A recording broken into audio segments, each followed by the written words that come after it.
Buenas tardes, señoras y señores. En primer lugar, y como han hecho todos los oradores que me han precedido, quiero expresar el agradecimiento a Expomar por la invitación a estar presente en estas jornadas técnicas y a participar en la mesa con una opinión que puede ser más o menos importante y que desde luego no va a llegar al nivel de mis predecesores. Lo que sí es cierto, que por lo menos lo que podrán ver, es que la ponencia tiene unas fotos bastante más bonitas de fondo que los fondos que han utilizado tanto Andrés como Xavier, porque la verdad es que se lo podían currar un poquito más. Pero bueno, sinceramente, cuando hablé con Cata para ver cómo era el tema, yo le dije: Catalina, realmente todos los presentes en estas jornadas saben mucho más y mejor que yo del tema de la visión del sector y la incidencia de la normativa comunitaria en su actividad. Realmente lo sufren en carne propia y, no sé, me parecía que era un poco venderle un frigorífico a un esquimal, pero bueno, aquí estamos. Intentaré desgranar en 15 minutos, moderador, porque al ser el último ya sé que los anteriores ponentes se alargan siempre un poco y el último debe recortar. Bueno, yo cuando barajaba cómo presentar el tema tenía tres opciones. Una primera opción era realmente presentar una visión del sector dura, pero me parece que irnos todos de aquí con una depresión grave no tenía mucho sentido. La segunda opción era la abreviada. Son 5 líneas, esa se la voy a exponer, no la tengo aquí en diapositiva, pero merece la pena. Y luego la que voy a exponer, que bueno, es un poco más, pues un poco más agradable y más llevadera y más digerible. La abreviada, podríamos decir que, ¿cuál es la incidencia de la normativa en la actividad pesquera? Pues tiene dos frases muy sencillos. Una, muy beneficioso, una incidencia muy beneficiosa para las flotas de algunos Estados miembros, para la flota china, para flotas de otros Estados terceros y otros que no son Estados, como las flotas de Feroe, por poner un ejemplo. Y para la flota comunitaria española, en concreto, la incidencia es letal, como si un elefante entrase en una cacharrería. Este es el resumen abreviado de lo que podríamos dar de sí, pero bueno, vamos a hablar un poco más porque nos sobran 14 minutos. Bien, una foto preciosa. Y yo lo primero que les quiero explicar es un secreto. Ah, no, antes. Tomo nota de meterle una cuarta pala a la hélice. Me parece muy buena idea, porque además es real. Lo hemos sufrido con las aletas y es algo, vamos, que está ahí y que debemos de tener en cuenta, porque la comisión al final solo le hace caso a la opinión pública y realmente al sector pocas veces nos hace caso. Bien, les voy a contar un secreto. Yo, cada vez que analizo cuestiones de la política pesquera común, siempre me viene a la mente las maravillosas e ingeniosas viñetas que Ibáñez publicaba en Tío Vivo. Se acordarán ustedes de la 13 Rue del Percebe. Eran magistrales porque realmente reflejaban los estereotipos de lo que son las comunidades de vecinos clásicas. Pero lo que no sabía Ibáñez es que medio siglo después iba a estar reflejando también otra comunidad de vecinos, y es la Comunidad Europea. Realmente es así, porque es una comunidad de 28 vecinos en el que, en vez de situarla en el famoso 13 Rue del Percebe, la podemos situar en todos los edificios comunitarios. Hay 28 vecinos, bastante mal congeniados, por cierto. Meten siempre baza los que no tienen pesca en cuestiones de pesca. Lo hemos visto muchas veces en reuniones de ICAT. Llegan allí y se pone a hablar un austríaco que no tiene ni un barco ni lo ha visto en su vida, de temas que no tienen nada que ver con ellos ni con sus pesquerías que no existen. Y realmente, de todos estos vecinos, ¿cuáles son los que tenían o tienen intereses pesqueros sólidos? Los dos ibéricos, Francia, y los del Mediterráneo, que son los que tienen un consumo importante de pescado. Realmente, el resto, entre 10 y 15 kilos per cápita de consumo era el que tenían. España más de 40, Francia 30 aproximadamente y Portugal 60. y el resto nada. Pero de repente se dan cuenta que se incrementa el consumo en el mercado interior y que es un negocio interesante. Y además ven otro aspecto nada desdeñable, y es que las flotas española y portuguesa están desapareciendo, así de literal y real. Les queda un mercado de 44 millones de consumidores que comen pescado día y noche. Es el negocio perfecto. Otro componente típico de una junta de una comunidad de vecinos es la junta vecinal. Todos ustedes habrán ido alguna vez a la junta anual en la que los vecinos dicen tonterías y se pierden 3 horas para decidir 4 cosas que podían resolverse en 3 minutos. Bueno, pues la junta vecinal puede ser el Parlamento Europeo y, desgraciadamente, los procesos decisorios muchas veces operan como en las juntas de vecinos, por desgracia para los administrados. Y, por supuesto, el último componente que no nos puede faltar es el administrador de fincas. Y, como no, el administrador de fincas es la comisión. Y como algunos administradores de fincas no excesivamente profesionales, le importa un bledo la realidad de los vecinos del edificio. Realmente lo que le importa es cobrar todos los meses las cuotas vecinales, que se cumplan las normas que se establecen en el edificio, y si se perjudica a alguno de los vecinos mejorando a vecinos de edificios de al lado, no pasa nada. Y con estos mimbres es con lo que tenemos que producir las normas que debe cumplir el sector. Y es un ejercicio que en muchos casos significa tragar sapos. Es la verdad. Bueno, ahora quería presentarles 3 imágenes que pueden ser de interés. Una vista previa muy breve. Primero este señor, este otro va a venir después, y lo tercero es esto, que es lo más lamentable, una tela de araña. Bien, el primero de ellos es Fray Luis de León. Fray Luis de León es conocido, como ustedes saben, porque después de estar varios años en la cárcel, cuando retornó a su docencia, dijo: decíamos ayer. A mí me parece fundamental el decíamos ayer, porque yo deseo emularlo de una forma mucho más modesta y no quería dejar de recoger algunas citas de una de las mentes más privilegiadas y preclaras que nos regalan con su presencia habitualmente en este foro de Espomar. Y precisamente quiero recoger algunas citas que expuso el año pasado, porque me parece que están perfectamente ligadas con la visión del sector. Estoy hablando de María del Carmen García Negro, que en una reflexión sobre el texto de la nueva Organización Común de Mercados y de la PPC nos dejaba ver cosas y frases muy interesantes, como se evidencia una gran desconfianza sobre el sector pesca de los propios comunitarios. Seguimos viéndolo y cada vez se confirma más, por desgracia. Se trata de un mercado de demanda en pleno crecimiento que es cada vez más diverso, depende cada vez más de la importación. Ya estamos en una media de un 24,4 kilos per cápita a nivel europeo, y consumimos más de 12 millones de toneladas, de los que 8 son importaciones. Con lo cual, las regulaciones internas, además, nos decía María del Carmen, suponen un atranco a la competencia, pero lo que más me gustó fue su frase final, y creo que fue lapidaria, y la voy a leer. Se trata de conservar os recursos e de paso se cadra regular a pesca. Dios mío, en 8 palabras o en 10 palabras no se puede definir mejor lo que pasa realmente. Vayamos ahora a nuestro pontevedrés. Este señor, que seguramente no lo conocen, era Casto Méndez Núñez.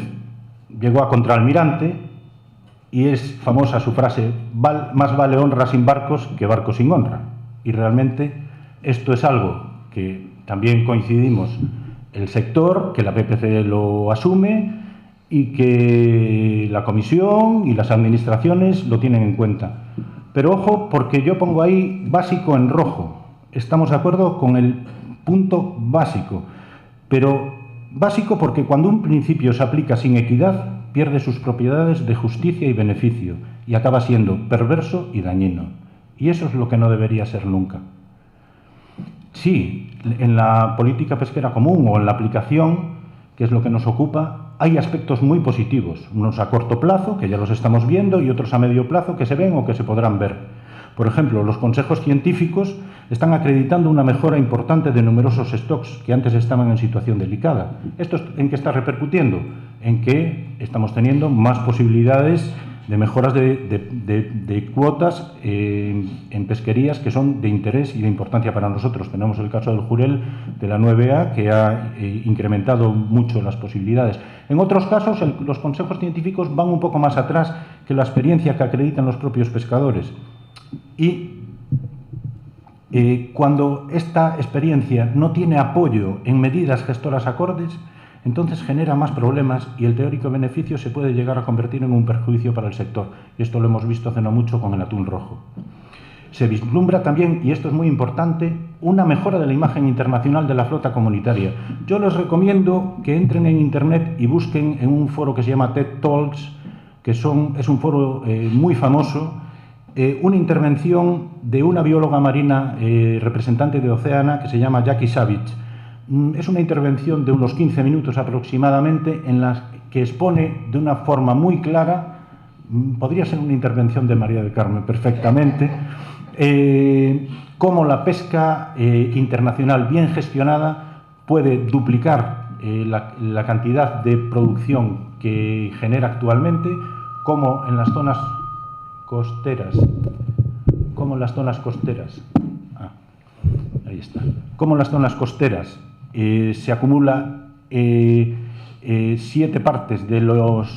veces más cantidad de producción de pesca que en lo que son las áreas de alta mar, y cómo la Unión Europea, que hace una gestión adecuada de los recursos pesqueros, sostenible y responsable, con otros 9 países que también la realizan, acumulan el 65% de la producción. Si a estos países se uniesen otros 14 más que tienen capturas importantes, concentraríamos el 90% de la producción mundial, y con toda esta producción podría hacerse una gestión adecuada que permitiría incrementar la producción pesquera mundial. Lo importante de esta conferencia es que se ve un cambio muy trascendental del enfoque que desde Oceana una representante da a cómo gestiona la actividad la flota comunitaria, y este es un aspecto positivo de lo que es la incidencia de la política pesquera en nuestra actividad. Y por último, también es importante la ampliación de los mercados intracomunitarios. Realmente la ampliación nos genera nuevas expectativas de mercado, si bien también tiene facetas negativas que veremos ahora. ¿Qué pasa con los aspectos negativos? Bueno, los aspectos negativos todos ustedes los conocen, los que tienen barcos. Existe una fuerte inseguridad empresarial por los continuos cambios de normas. Es algo insufrible. Lo de la Comunidad Europea, la Comisión o el Parlamento, en general la legislación de la Unión Europea, es problemático porque no se puede asumir en muchos casos. Y además, luego está la interpretación que se le da también de puertas adentro, a veces por nuestra administración. Tenemos casos claros que nos han dejado a veces bastante planchados.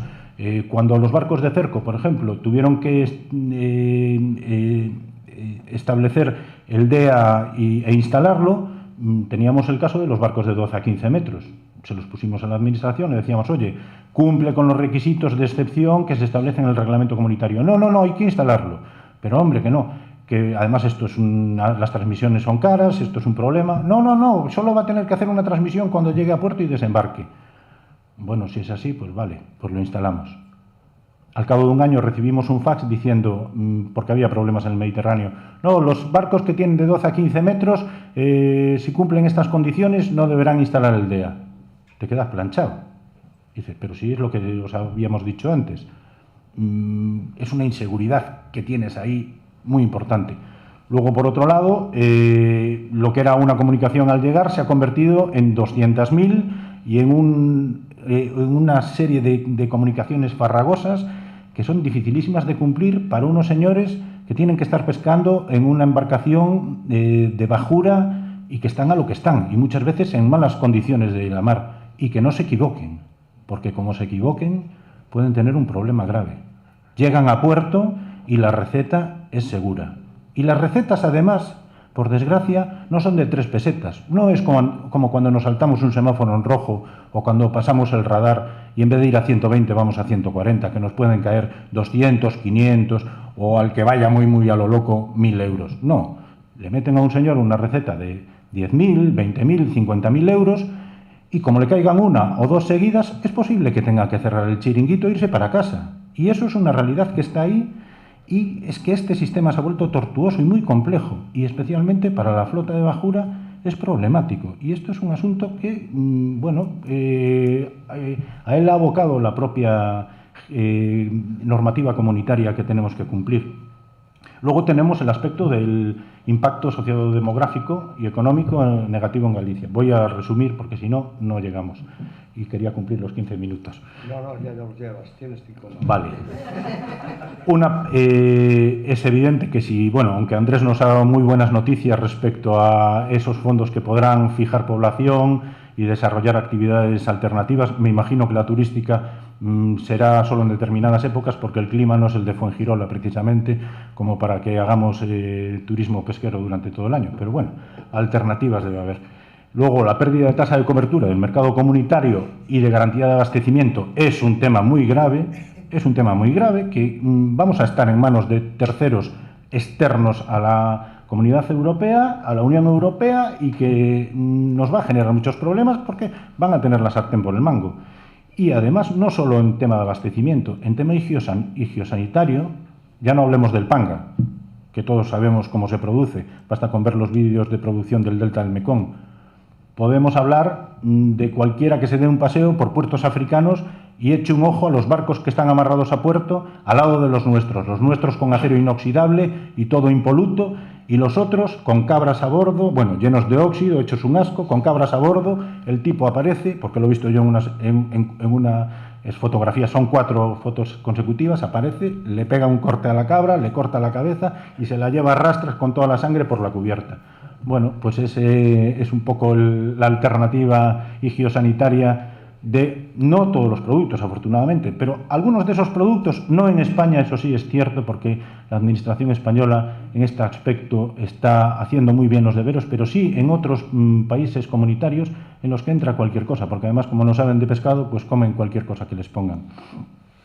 Y por último, el tema de la potenciación de los competidores. Nos falta aquí una foto de José Ramón Fontán, que deberíamos ponerla también, para que él nos contase una perspectiva histórica de lo que fueron los acuerdos bilaterales españoles y cómo hemos llegado a los acuerdos de partenariado en países africanos y la diferencia de unos y otros, y cómo ahora con una cláusula de exclusividad absurda que se le ocurrió a un señor de cerca de aquí, pues lo que se produce es que si un acuerdo no recoge posibilidades de pesca en una modalidad concreta, un armador español que consiga licencias en ese país no pueda pescar. Con lo cual, es mucho mejor a veces tener un país en el que no haya acuerdo pesquero, porque es más fácil operar en esos países que el amparo del acuerdo pesquero. Se están convirtiendo al final casi en acuerdos atuneros. Y de forma muy breve, la tela de araña, con la araña bien gorda en medio, y realmente lo que me faltó fue una mosca bien enroscada que sería el sector. Esto representaría a la Comisión y otros poderes comunitarios, la normativa comunitaria, y la mosca enredada sería el sector español. Pero bueno, no tenemos mosca, ¿qué le vamos a hacer? Sigamos adelante. El reglamento de desembarques nos parece muy preocupante. Tengo 2 frases que sí que no puedo dejar de leer. Debe aplicarse la política contra los descartes de forma que no nos quedemos sin flota. Frase 1. Frase 2. Las reglas son muy complejas y las medidas técnicas muchas veces son contradictorias. Esas frases son de Juan Maneiro, secretario xeral do Mar, pronunciadas el 14 de abril, es decir, hace un mes. En ella se resume lo que es el famoso reglamento de desembarques que nos trae a todos locos. Luego está impuesto como otras medidas sin alternativas razonables, no se ha visto el impacto secundario y hay problemas como los de consecución de los mínimis del 7, 6 y 5% a partir del 5.º año, y que no se ha tenido en cuenta, o por lo menos no conocemos, qué va a pasar con la flota rastrera de Gran Sol, y es un tema que nos preocupa mucho. ¿Qué información de datos del IEO se han facilitado a otros Estados miembros? 2 minutos. Y porque esos datos de descartes que se hayan facilitado a otros Estados miembros pueden repercutir en la actividad y deberíamos saberlo. Diferencias de aplicación en el reglamento Omnibus, aunque parece que están más o menos resueltas entre lo que sería la predación versus el deterioro en la manipulación en redes, etcétera, etcétera, de parte de las capturas. Y un problema importante es el del artículo 15.8, la disponibilidad del 9% anual de capturas de especies de las que se carece de cuota. ¿Qué pasa si un arrastrero supera en su captura el 9%? ¿Qué va a pasar con ese barco? ¿Se suspende su pesquería sin haber hecho uso de todas sus capturas?